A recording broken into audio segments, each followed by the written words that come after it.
মাত্র 20 টাকায় 28 piece passport সাইজের ছবি। না ভাই, আমি দিচ্ছি না, দিচ্ছে কাট আউট প্রো। এর জন্য আপনাদের ফার্স্টে চলে আসতে হবে গুগলে এবং সার্চ করতে হবে কাট আউট প্রো। আপনারা এখানে ফার্স্টে পেয়ে যাবেন পাসপোর্ট ফটো মেকার এই অপশনটিকে। এখানে এসে আপলোড ইমেজে আপনাদের যে কোনো একটি ভালো ছবি আপলোড করে দিবেন। এখানে আমি অবশ্যই রেকমেন্ড করব আপনারা যে ছবিটি দিচ্ছেন সেটি অবশ্যই খুবই ক্লিয়ার এবং ক্লোজ শট ইমেজ হলে খুব বেশি ভালো হয়।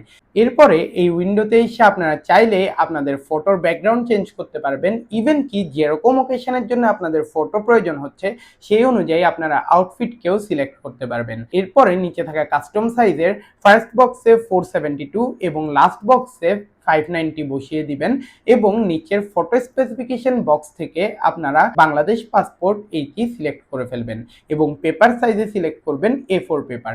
এরপরে ডান দিলেই বুম, আপনাদের টোটাল 28 পিস পাসপোর্ট সাইজ ছবি পেয়ে গিয়েছেন। এখন এই ডাউনলোডেড ইমেজটি আপনারা যে কোনো প্রিন্টিং এর দোকানে নিয়ে গিয়ে মাত্র 10 থেকে সর্বোচ্চ 20 টাকাতেই আপনাদের টোটাল 28 পিস পাসপোর্ট সাইজ ছবি খুব ইজিলি আর্জেন্টে বানিয়ে ফেলতে পারছেন। যদি এই ভিডিওটি আপনার উপকারে এসে থাকে তাহলে এই ভিডিওতে একটি লাইক এবং এই অ্যাকাউন্টে একটি ফলো তো মাস্ট।